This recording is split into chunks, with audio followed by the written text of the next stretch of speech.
नमस्कार बच्चों, गायत्री विद्या मंदिर के YouTube चैनल में आप सबका स्वागत है। आपकी कक्षा 11 की अनिवार्य हिंदी की क्लास में हम पढ़ने जा रहे हैं पाठ 3 राम नरेश त्रिपाठी भाग 1। तो आइए हम पहले बात करते हैं राम नरेश त्रिपाठी के जीवन परिचय से संबंधित सामान्य बात। जन्म इनका सन 1889 कोयरीपुर जिला जौनपुर उत्तर प्रदेश में हुआ। इनकी प्रमुख रचनाएं हैं मिलन, पथिक, स्वप्न, ये इनके खंड काव्य है। मानसी इनका फुटकर कविताओं का संग्रह है। इनकी मृत्यु होती है सन 1962 में। राम नरेश त्रिपाठी छायावाद पूर्व की खड़ी बोली के महत्वपूर्ण कवि माने जाते हैं। हिंदी, अंग्रेजी, बांग्ला और उर्दू का ज्ञान रखते हैं ये। इनके काव्य में देश प्रेम और वैयक्तिक प्रेम दोनों विद्यमान है, किंतु मुख्य रूप से देश प्रेम और राष्ट्रीयता की भावना इनके काव्य में महत्वपूर्ण है। हिंदी बाल साहित्य के जनक माने जाते हैं कवि राम नरेश त्रिपाठी। वानर नामक बाल पत्रिका का इन्होंने संपादन किया। नाटक, उपन्यास, आलोचना, संस्मरण आदि भी इन्होंने लिखे। तो आइए अब हम बात करते हैं राम नरेश त्रिपाठी की जो हमारे पाठ्य पुस्तक में जो कविता है उसकी बात करते हैं। तो उसमें क्या है देखें, यहाँ ये पथिक शीर्षक खंड काव्य के पहले सर्ग से लिया गया है। इस दुनिया के दुखों से विरक्त जो काव्य नायक है, यहाँ काव्य नायक पथिक प्रकृति के सौंदर्य पर मुग्ध होकर वहीं बसना चाहता है। यहाँ किसी साधु जन के द्वारा यानी कि वैराग्य धारण कर लेता है, संसार से विरक्त हो जाता है, संसार को त्याग करके प्रकृति के सानिध्य में जीवन यापन करने का सोचता है वो। तब यहाँ कोई साधु संत उसे देश सेवा का व्रत धारण करने के लिए उसे समझाता है, उत्साहित करता है। तब जो पथिक है, पथिक रूपी नायक जो है यहाँ इस काव्य का, वो उस साधु से देश सेवा का व्रत लेता है, उसे संदेश ग्रहण करके, और राजा के द्वारा उसे फिर मृत्युदंड मिलता है। परंतु उसकी कीर्ति समाज में बनी रहती है, उसका यश बना रहता है। सागर के किनारे खड़ा पथिक उसके सौंदर्य पर मुग्ध है, मोहित है, प्रभावित है। प्रकृति के इस अद्भुत सौंदर्य को वह मधुर, मनोहर, उज्जवल प्रेम कहानी की तरह पाना चाहता है। प्रकृति के प्रति पथिक का यह प्रेम उसे अपनी पत्नी के प्रेम से दूर ले जाता है, यानी कि उसका जो प्रकृति के प्रति प्रेम है, परिवार के प्रति आसक्ति कम कर रहा है उसका।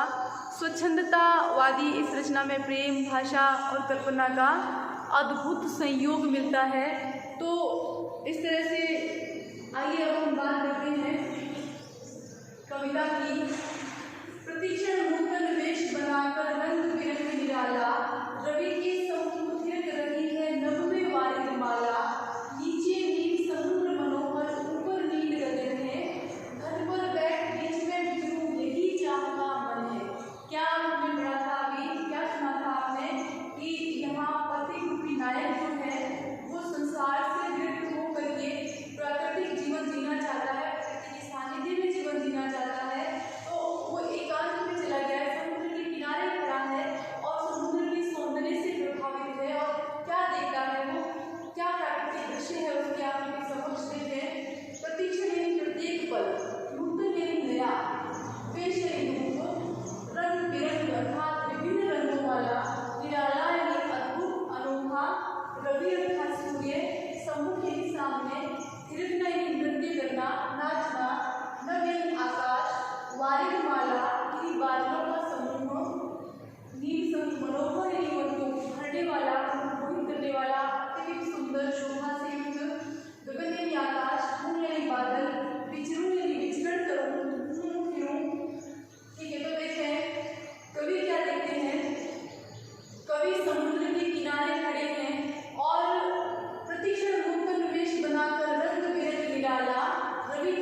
बादल जो है वो थिरक रहे हैं, नृत्य कर रहे हैं। बादलों को मानवीय क्रियाकलाप की तरह करते बताया है।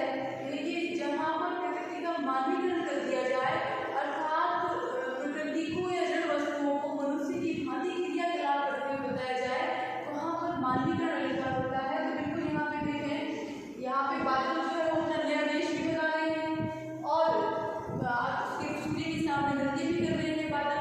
तो इसका मतलब क्या है, नृत्य कौन करता है, मनुष्य करता है, मानव करता है। तो यहाँ पे बादलों को भी नृत्य करते हुए बताया है, अपना रूप परिवर्तित करते हुए बताया है। तो यहाँ पर मानवीकरण अलंकार है। ठीक है, अब देखिए हम बात करते हैं अगले पद की। रत्नाकर गर्जन करता है, मलयानिल बहता है, हरदम यह हौसला हृदय में प्रिय भरा रहता है। इस विशाल विस्तृत महामहिम रत्नाकर के घर के कोने कोने में लहरों पर बैठ विद्रोह जी भर के। रत्नाकर के घर के कोने कोने में लहरों पर बैठ विद्रोह जी भर के। क्या कहते हैं कवि? देखिए, रत्नाकर यानी समुद्र, गर्जने की गर्जना करना, मलयानिल यानी कि मलय पर्वत से बहने वाली चंदन की खुशबू से सुवासित हवा, हरदम हमेशा, हौसला हमेशा, प्रिय अपनी पत्नी को, प्रियतमा को संबोधित किया है। विस्तृत विशाल महामहिम महिमा से रत्नाकर समुद्र कोने कोने में लहरों पर बैठ विचरण करो जी भर के। देखिए कवि क्या कहते हैं, कवि समुद्र का क्या दृश्य देख रहे हैं। रत्नाकर गर्जन करता है, यहाँ भी मानवीकरण किया है। रत्नाकर गर्जन कर रहा है, गर्जना कर रहा है समुद्र। मलयानिल बहता है और मलय पर्वत से चंदन की वृक्षों से, चंदन की खुशबू से सुवासित हवा बह रही है। और ऐसे सुंदर वातावरण को देख करके कवि कहता है कि मेरे हृदय में क्या उत्साह भरा रहता है। इतना सुंदर प्राकृतिक वातावरण देख करके मेरे हृदय में ये उत्साह भरा रहता है कि इस विशाल विस्तृत महामहिम घटना करके, यानी कि इतने विशाल विस्तृत व्यापक सुंदर शोभायमान इस समुद्र के कोने कोने में मैं इसकी लहरों पर बैठ करके समुद्र रूपी घर के कोने कोने में जाकर के विचरण करूँ। अर्थात कवि ऐसी इच्छा रखते हैं, इतना सुंदर प्राकृतिक दृश्य देख करके, समुद्र की गर्जना, मलय पर्वत से बहने वाली सुगंधित हवा और ये विशाल समुद्र, ये सब देख करके कवि की ऐसी इच्छा हो रही है कि समुद्र में उठने वाली लहरों पर सवार होकर के और समुद्र के प्रत्येक कोने में जाकर के आए हुआ, ऐसी इच्छा कवि की हो रही है। ठीक है, तो देखिए यहाँ पे मानवीकरण है, हौसला हृदय अनुराग अलंकार है, विशाल अनुराग अलंकार है, कोने कोने में प्रमुखी प्रकाश अलंकार है। तो देखिए यहाँ पे दो तीन अलंकार प्रयुक्त हो गए हैं। यदि आप ऐसा करते हैं तो व्याख्या का विशेष जब लिखते हैं तो बिल्कुल एक तो आप भाव से संबंधित विशेष का बिल्कुल लिखेंगे और दूसरा जो बिंदु रहेगा वो आपकी ग्रामर से संबंधित रहेगा, कैसी कौन सा अलंकार है, कैसी भाषा है, कैसी शैली है, आदि आदि यदि आपको लिखना ही पड़ेगा। तो आप यदि थोड़ा ध्यान देंगे तो आपको स्वयं पता चल जाएगा कि यहाँ पे कौन कौन से अलंकार आए हुए हैं। कम से कम एक तो पता चले आपको, कम से कम एक तो आपको लिखें अपनी व्याख्या के विशेष बिंदु में। तो देखिए यहाँ पे रत्नाकर गर्जन करता है, रत्नाकर को गर्जना करते हुए बताया है, मलय पर्वत से बहने वाली हवा को बहते हुए बताया है। और ये सब देख करके ये तो मानवीकरण और वह विशाल अनुराग कोने कोने में प्रमुखी प्रकाश। ठीक है, अब बात करते हैं हम अगले वर्ग की। निकल रहा है जलगिरी तल पर दिनकर भी अधूरा, कमला के कंचन मंदिर का मानो कांत तंबूरा, लावे को निज पुण्य भूमि पर लक्ष्मी की असवारी, रत्नाकर से निर्मित करती स्वर्ण सड़क अति प्यारी। अब देखिए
अधिकतर बिंदु अधूरा। समुद्र के ऊपर सूर्य का अधूरा प्रतिबिंब दिखाई दे रहा है। अब वो अधूरा प्रतिबिंब यानी कि बताया है, आपको बताती हूँ मेरे को।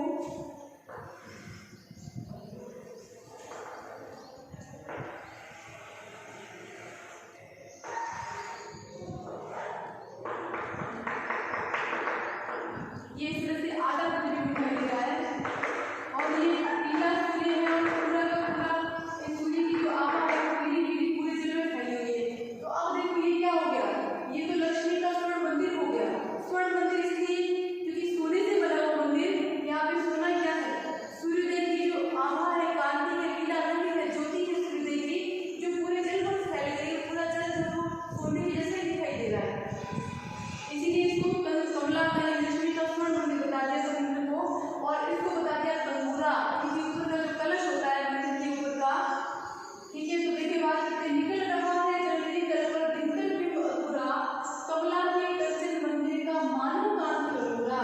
अब तो ये देखिए सूर्योदय हो रहा है और सूर्य का जो आधा प्रतिबिंब है वो समुद्र के बाहर इस तरह से दिखाई दे रहा है कि मानो समुद्र जो है वो लक्ष्मी का मंदिर है, सोने से बना, और उस पर से निकलने वाला आधा सूर्य का प्रतिबिंब जो है वो मानो स्वर्ण मंदिर का तंबूरा अर्थात कलश को।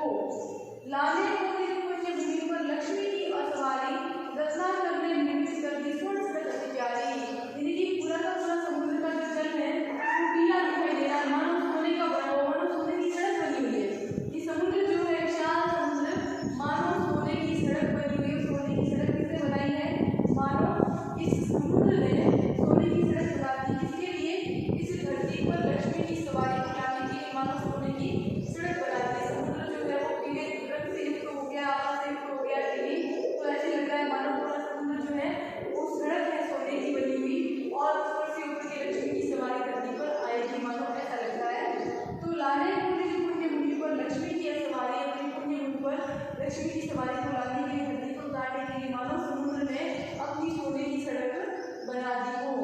तो उम्मीद करती हूँ कि आपको समझ में आ गया होगा। आप अपने शब्दों का अर्थ लिखें और समझने करने का प्रयास करें, और व्याख्या किस तरीके से करनी है बिल्कुल आप वो भी ध्यान दें।